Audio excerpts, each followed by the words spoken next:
Ballad Health unveiled 3 new centers for early learning across the Appalachian Highlands today.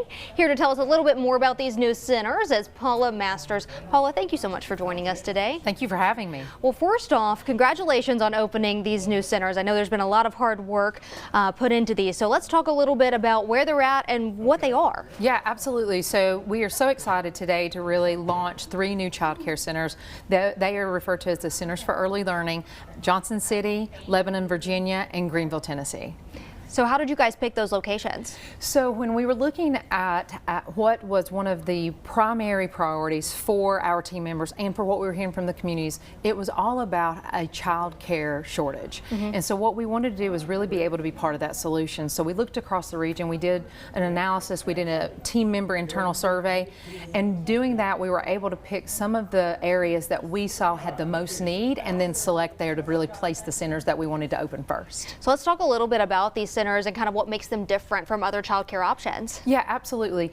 You know, we wanted to definitely be able to provide affordable, accessible childcare, but also be able to have something that makes it more than just your run-of-the-mill daycare center.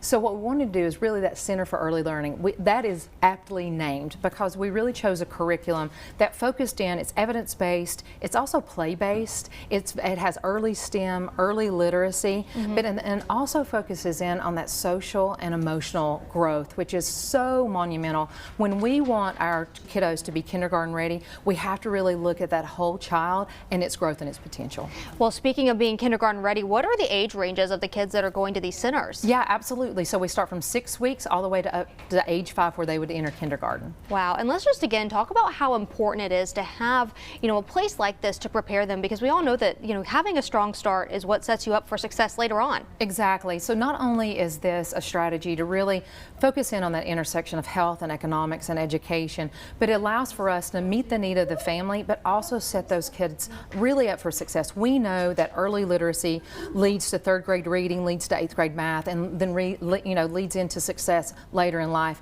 And setting the kids up for success really helps this region and all of our communities. Absolutely. And so how can folks be a part of this? Is it open to everyone? It is. It's open to everyone. So it was one of those things that we really wanted to take care of our team members first, but it's open to the community at large. And so if anyone is interested, they can really email amy.doran@balladhealth.org, or they can actually just call the main number and they'll be directed to us. And I know that one of them is in partnership to an extent with ETSU. Let's talk a little bit about that. Yeah, it is. ETSU is such a wonderful partner, and to be able to take a center that they had that is near their campus, to be able to add capacity to that, and then also bring in those experiential learnings for their students. So it will be able to be really a study lab and offer just so many opportunities, not just for families, but also for learning and for those that are going to ETSU. Absolutely. Well, Paula, thank you so much for joining us today. And again, a reminder that Niswonger's Radiothon is happening today and tomorrow. Phone operators, though, they're standing by to take your call. To donate, you can text or call the numbers right there on your screen.